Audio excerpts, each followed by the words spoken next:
आज मैं आपको सच्ची भक्ति के बारे में बता रही हूँ। ये कहानी सच्ची भक्ति की है। तो एक गांव में एक निर्धन जुलाहा दंपति रहता था। जुलाहे का नाम था माधव और उसकी पत्नी का नाम था कांता। वे दोनों बहुत परिश्रमी थे। सारा दिन काम करते, सुंदर सुंदर कपड़े बनाते, किंतु उनके बने कपड़ों की उनको अच्छी कीमत नहीं मिल पाती थी।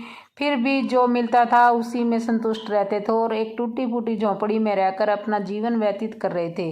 वे बहुत संतोषी स्वभाव के थे। वे दोनों भगवान श्री कृष्ण के अनन्य भक्त थे।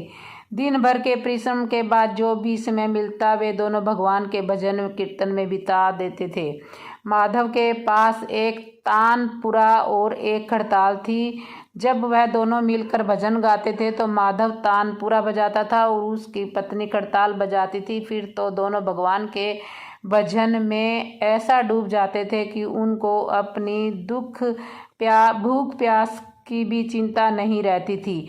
उन्होंने अपनी दीनहीन अवस्था के लिए कभी भगवान को कोई उलाहना नहीं दिया और अपने इसी जीवन में प्रसन्न थे। लेकिन एक दुख उनको सदा सताता था कि उनके कोई संतान नहीं थी।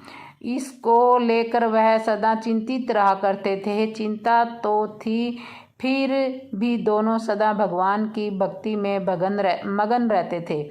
इसको भी उन्होंने भगवान की लीला समझकर स्वीकार कर लिया और निष्काम भाव से श्री कृष्ण भक्ति लीन में रहे। जब उनकी आयु अधिक होने लगी तो एक दिन कांता ने माधव से कहा कि हमारी कोई संतान नहीं है। कहते हैं कि संतान के बिना मुक्ति प्राप्त नहीं होती। अब हमारी आयु भी अधिक हो चुकी है। ना जाने कब बुलावा आ जाए। मरने के बाद हमारी चिता को अग्नि कौन देगा? कौन हमारे दर्पण आदि कार्य करेगा? कैसे हमारी मुक्ति होगी? माधव बोला, तू क्यों चिंता करती है? ठाकुर जी है ना हमारी, ये सब देखेंगे। माधव ने यह बात कह तो दी, किंतु वह भी चिंता में डूब गया। तभी उसके मन में एक विचार आया। वह नगर में गया और श्री कृष्ण के बाल रूप की एक मूर्ति ले आया। घर आकर बोला, अब तुझे चिंता करने की कोई आवश्यकता नहीं है। मैं यह बाल गोपाल लेकर आया हूँ। अब से यही हमारे पुत्र हैं। अगर हम संतानहीन हैं तो यह भी इनकी ही इच्छा है। हम इनको ही अपने पुत्र के समान प्रेम करेंगे। यही हमारे पुत्र का दायित्व पूर्ण करेंगे। माधव बोला। माधव की यह बात सुनकर कांता अत्यंत प्रसन्न हुई। उसने बाल गोपाल को लेकर अपने हृदय से लगा लिया और बोली, आप बिल्कुल सही कह रहे हैं। आज से यही हमारा लल्ला है। उसके बाद दोनों पति पत्नी ने घर का एक कोना साफ कर वहां उसके लिए एक बैठने के स्थान बना दिया और एक चौकी लगाकर उस पर बाल गोपाल को विराजमान कर दिया। उस दिन से जुलाहा दंपति का नियम हो गया। वह प्रतिदिन बाल गोपाल को स्नान कराते, उनको धुले हुए वस्त्र पहनाते, अपने पुत्र की तरह उनको लाड लड़ाते, उन्हीं के सामने बैठकर भजन कीर्तन करते और वहीं सो जाते थे। वे दोनों अपने हाथों से बाल गोपाल के लिए सुंदर सुंदर वस्त्र बनाकर उनको पहनाते, उनको खाना खिलाते और उनको झूला झुलाते। तो उनको खाना खिलाते और उन्हीं के अपने हाथों से झूला झुलाते और रात को उनको सुला कर ही समय सोते थे।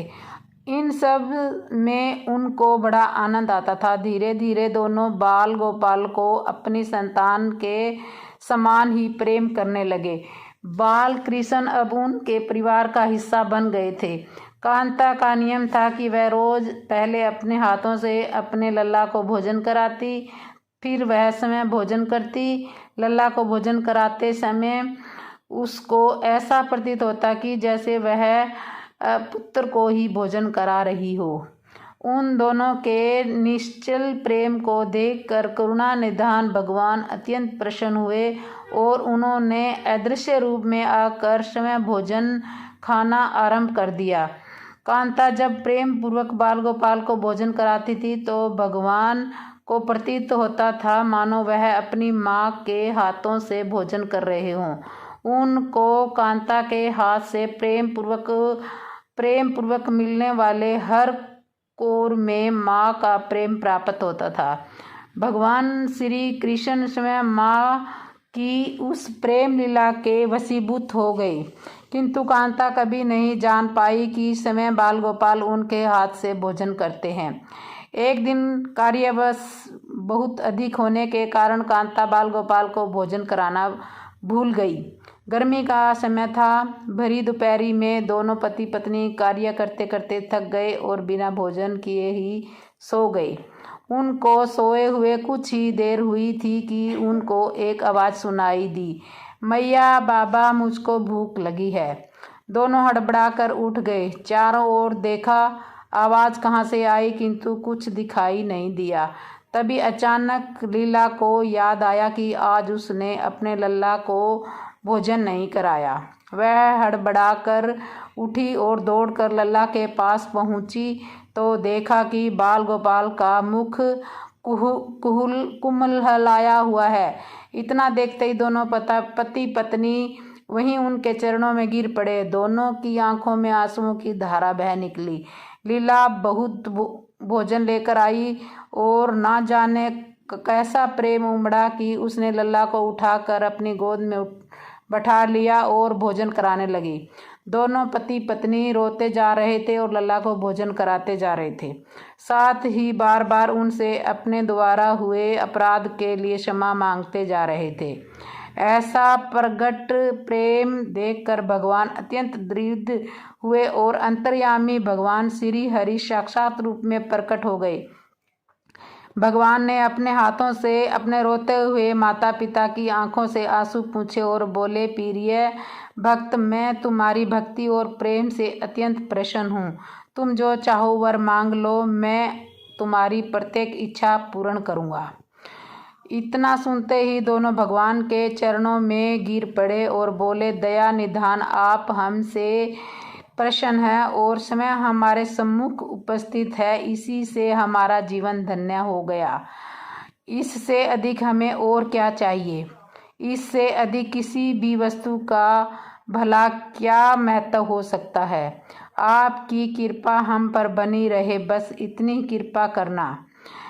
श्री हरि बोले, यदि तुम चाहो तो मैं तुम्हारे जीवन में संतान के अभाव को समाप्त कर सकता हूँ, समाप्त कर तुम्हें एक सुंदर संतान प्रदान करूं। वह सुनते ही माधव और कांता एकदम व्याकुल होकर बोले, नहीं भगवान, हमको संतान नहीं चाहिए। उनका उत्तर सुनकर भगवान ने पूछा, किंतु क्यों? अपने जीवन में संतान की कमी को पूर्ण करने के लिए तो तुम मुझको अपने घर लेकर आए थे। यह सुनकर वह दोनों बोले, प्रभु, हमको भय है कि यदि हमको संतान प्राप्त हो गई तो हमारा मोह इस संतान के प्रति बढ़ जाएगा और हम अब की तरह आपकी सेवा नहीं कर पाएंगे। उनका प्रेम और भक्ति से भरा उत्तर सुनकर करुणा निधान भगवान करुणा से भर उठे। उनके विचार सुनकर समय भगवान की आंखों में आंसू टपक पड़े। वह बोले, हे मैया, हे बाबा, मैं यहाँ आया तो था आपके ऋण को उतारने के लिए, किंतु आपने तो मुझको सदा सदा के लिए अपना ऋणी बना दिया। मैं आपके प्रेम का यह ऋण कभी नहीं उतार पाऊँगा। मैं सदा सदा तुम दोनों का ऋणी रहूँगा। मैं तुम्हारे प्रेम से अत्यंत प्रसन्न हूँ। तुमने अपने निर्मल प्रेम से मुझको ही अपने बंधन में बांध लिया है। मैं तुम्हें वचन देता हूँ कि आज से मैं तुम्हारे पुत्र के रूप में तुम्हारे समस्त कार्य पूर्ण करूँगा। तुम्हें कभी संतान का अभाव नहीं होने दूंगा। तुम ये तो जानते ही हो कि मेरा वचन कभी असत्य नहीं होता। ऐसा कहकर भक्त वत्सल भगवान बाल गोपाल की प्रतिमा में विलीन हो गए। उस दिन से माधव और कांता का जीवन बिल्कुल ही बदल गया। उन्होंने सारा काम धंधा छोड़ दिया और सारा दिन बाल गोपाल के भजन कीर्तन और उनकी सेवा में व्यतीत करने लगे। भजन करते हुए उनको न भूख सताती न प्यास सताती थी। उन्होंने सभी प्रकार की इच्छाओं का पूर्ण रूप से त्याग कर दिया था। अब माधव कभी कोई कार्य करता तो केवल अपने बाल गोपाल के लिए। सुंदर सुंदर वस्त्र बनाने का उनके सामने जब भी कोई परेशानी आती, बाल गोपाल की एक बालक के रूप में उपस्थित हो जाते और उनके समस्त कार्य पूर्ण कर देते। वह दंपति और बालक गांव भर में चर्चा का विषय बन गए, किंतु गांव में कोई भी यह नहीं जान पाया कि यह बालक कौन है, कहाँ से आता है और कहाँ चला जाता है। धीरे धीरे समय व्यतीत होने लगा। अब जुलाहे दंपति बूढ़े हो चले थे, किंतु भगवान की कृपा उन पर बनी रही। अब दोनों की आयु पूर्ण होने का समय आ चला था। भागवत प्रेरणा से उनको यह ज्ञात हो चुका था कि उनका समय पूरा होने वाला है। इसी के चलते एक दिन दोनों ने भगवान को पुकारा। ठाकुर जी तुरंत प्रकट हो गए और उन्होंने अपनी इच्छा जाननी चाहिए। दोनों भक्त दंपति भगवान के चरणों में प्रणाम करके बोले, हे प्रभु, हमने अपने पूरे जीवन में आप से कभी कुछ नहीं मांगा, किंतु अब जीवन का अंतिम समय आ रहा है, इसलिए आपसे कुछ मांगना चाहते हैं। भगवान बोले, निष्कोच होकर अपनी कोई भी इच्छा कहो, मैं वचन देता हूँ कि आपकी इच्छा को पूर्ण करूँगा। तो इस पर तब बाल गोपाल के अगाध प्रेम में डूबे उस वृद्ध दंपति बोले, हे नाथ, हमने अपने पुत्र के रूप में आपको देखा है, आपने भी पुत्र के समान ही हमारी सेवा की है। अब यह समय आ गया है जिसके लिए कोई भी माता पिता पुत्र की कामना करते हैं कि हे दीन बंधु, हमारी इच्छा है कि हम दोनों पति पत्नी के प्राण एक साथ निकले। हे दयानिधि, जिस प्रकार एक पुत्र अपने माता पिता की अंतिम क्रिया करता है और उनको मुक्ति प्रदान करता है, उसी प्रकार परमेश्वर हमारी अंतिम क्रिया आप अपने हाथों से करें, हमें मुक्ति प्रदान करें। श्री हरि ने दोनों को उनकी इच्छा पूर्ण करने का वचन दिया और बाल गोपाल के विग्रह के विलीन हो गए। अंत में वह दिन आ पहुंचा जब प्रत्येक जीव को यह शरीर छोड़ना पड़ता है। दोनों बंधु दंपति बीमार पड़ गए। उन दोनों की भक्ति की चर्चा गांव में भर में थी, इसलिए गांव के लोग उनका हाल जानने वाली उनकी झोपड़ी के पास आ गए, किंतु उन दोनों का ध्यान तो श्री हरि में रम चुका था। उनको नहीं पता था कि कौन आया है कौन नहीं। तभी अचानक एक चमत्कार हुआ। जुलाहे की झोपड़ी एक तीव्र और अलौकिक प्रकाश में भर उठी। माँ उपस्थित समस्त लोगों की आंखें बंद हो गई। किसी को कुछ भी नहीं दिखाई पड़ रहा था। कुछ लोग तो झोपड़ी से बाहर आ गए, कुछ वहीं धरती पर बैठ गए। तभी श्री हरि अपने दिव्य चतुर्भुज रूप में प्रकट हुए। उनकी अप्रितम शोभा समस्त सृष्टि को आलोकित करने वाली थी।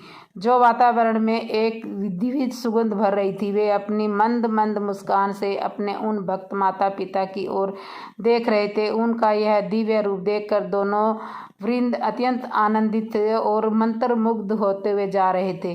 अपने दिव्य दर्शनों से दोनों को तृप्त करने के बाद करुणामयी लीलाधारी समस्त सृष्टि के पालन करता श्री हरि वहीं उन दोनों के निकट धरती पर ही उनके सिरहाने बैठ गए। भगवान ने उन दोनों भक्तों का सिर अपनी गोद में रख लिया, उनके शीश पर प्रेम पूर्वक अपना हाथ रखा, तत्पश्चात अपने हाथों से उनके नेत्र बंद कर दिए।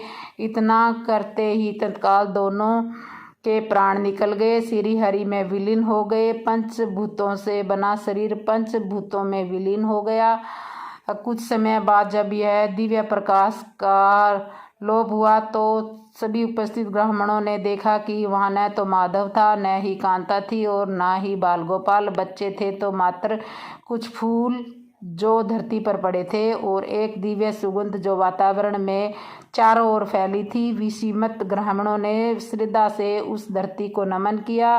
उन पुष्पों को उठाकर ग्रामवासियों ने शीश से लगाया तथा माधव और कांता की भक्ति और गोविंद के नाम का गुणगान करते हुए चल दिए। उन पुष्पों को श्री गंगा में विसर्जित करने के लिए चल दिए। तो ये थी आज की कहानी। सच्चा भक्त वह है जो एक ऋण के लिए भी भक्ति में विमुख नहीं होता, अर्थात जिसका चित्त ईश्वर में अखंड बना रहता है वही सच्चा कहलाता है। सरल शब्दों में कहें तो भक्ति के अंतिम चरण का अनुभव करने वाले को ही भक्त कहते हैं।